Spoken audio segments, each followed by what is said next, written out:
A Treatise of Satan's Temptations. Part 2. By Richard Gilpin. A Discourse of the Malice, Power, Cruelty and Diligence of Satan.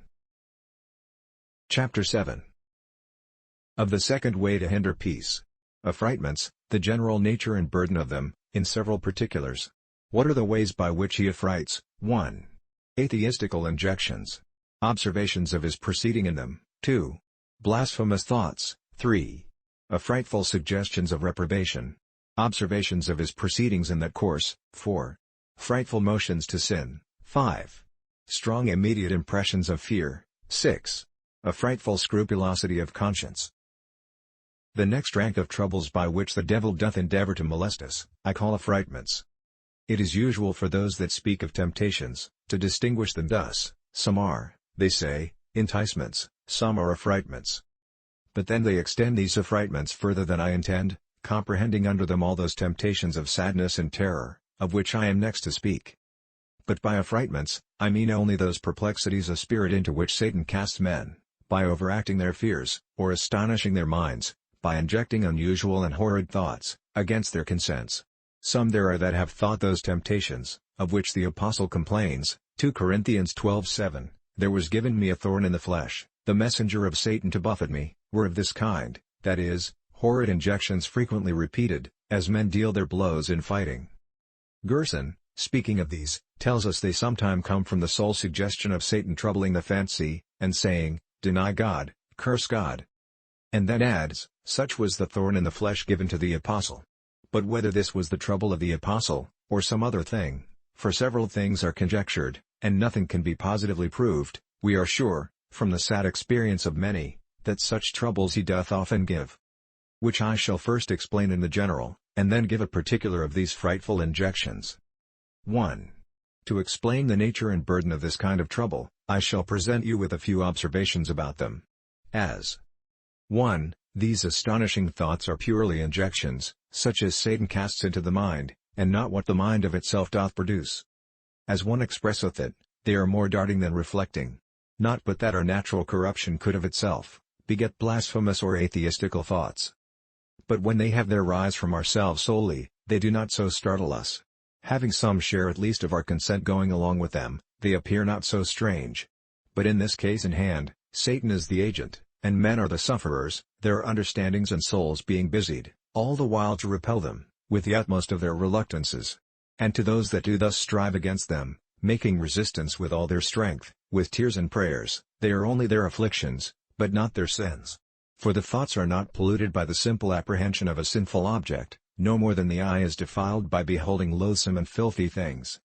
For then should the mind of Christ have been defiled, when Satan propounded himself blasphemously as the object of his worship, his mind as truly apprehended the meaning of that saying, "Fall down and worship me," as ours can do, when he casts such a thing immediately into our thoughts, which is a consideration to be observed diligently, by those that meet with such sad exercise. If they do truly apprehend that they are but their sufferings, and that God will not charge the sin upon them, they will more easily bear and overcome the trouble. These injections are commonly impetuous and sudden, frequently compared to lightning. And this is usually made a note of distinction betwixt wicked, blasphemous thoughts rising from our natural corruption, and darted in by Satan. The former being more leisurely, orderly, and moderate, according to the usual course of the procedure of human thoughts, the latter usually accompanied with a hasty violence, subtly and incoherently shooting into our understandings, as lightning into a house. So that all the strength we have can neither prevent them nor expel them, nor so much as mitigate the violence of them. 3. They are also for the most part incessant and constant troublers where they once begin. Though Satan hath variety, in regard of the matter, of these amazing injections, for sometimes he affrights one man with blasphemous thoughts, another with atheistical thoughts, a third with grievous, unusual temptations to sin, as murder, etc. Yet, usually he fixeth his foot upon what he first undertakes. And as cunning huntsmen do not change their game that they first rouse, that they may sooner speed in catching the prey. So what frightful thoughts Satan begins the trouble with, that he persists in, and is withal so vehement in his pursuit, that he gives little intermission. He makes these unwelcome thoughts haunt them like ghosts, whithersoever they go, whatsoever they do. He will give solemn onsets, it may be 20 or 40 times in a day, and at this rate he continues, it may be for some considerable time, so that they are not quit of the trouble for several months, or it may be years. 4. The matter of these affrightments are things most contrary to the impressions of nature or grace, and therefore most odious and troublesome. When he is upon this design, things that are most contrary to the belief and inclination of men, are best for his purpose. As men that intend to affright others choose the most ugly visors, the strangest garbs and postures, and make the most uncouth, inhuman noises. And the more monstrous they appear, the better they succeed in their purposes. Yet Satan doth not always choose the very worst, for then most of the troubles of this kind would be about the same thing. But he considers the strength of our persuasions, our establishment in truths, the probability or improbability of an after game with us. And accordingly sometimes refuseth to trouble us with injections, contrary to what we are most firmly rooted in, choosing rather that which, though contrary to our thoughts and resolves, we have not been fixed in without a great deal of labor, and which, if there be occasion, might most fitly be charged upon us as our own, so that, whereas other suggestions would be slighted as apparent malice and scarecrows, these are most afflicting, as being an assault against such a fort which costs us much to rear, and which we are most afraid to lose, and most liable to his accusation, after a long continuance, as being the issue of our own unsettledness. 5. The first and most obvious effects of these injections, are the utmost abhorrency of the mind, which presently startles at the appearance of such odious things, and the trembling of the body, sometimes to an agony and fainting. The invasion of one single injection, hath put some into such a heart-breaking affrightment, that they have not recovered themselves in a whole day's time. This trembling of the body and agony of the mind are the usual consequences of anything that is surprising, strange, and fearful. And therefore, is trembling of the body made by divines a mark to discover that these hideous, blasphemous thoughts are cast in by Satan, and have not their rise from our own hearts.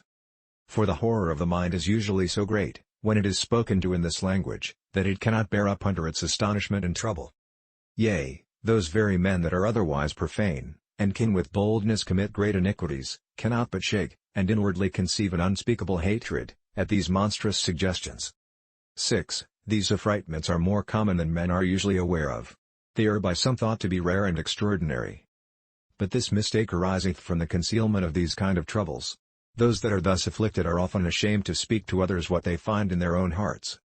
But if all would be so ingenuous as to declare openly, what fearful imaginations are obtruded upon them, it would appear that Satan very frequently endeavors to trouble men this way. 7. These are very grievous burdens, and hard to be borne upon many accounts. First, who can well express the inward torture and molestation of the mind, when it is forced against its own natural bent, and inclination, to harbor such monsters within itself? How would nature reluctant abominate the drinking down of noisome puddled water, or the swallowing of toads and serpents? And hence was it that persecutors in their devilish contrivances invented such kind of tortures. And what less doth the devil do, when he forceth blasphemies upon their thoughts, and commits a rape by a malicious violence upon their imaginations? David, under these temptations, Psalm 73:21, cries out, "Thus my heart was grieved, and I was pricked in my reins, and it cannot be otherwise, for the reason already mentioned." Nature abhors to be forced to what is most contrary to itself, and so doth grace. Thanks.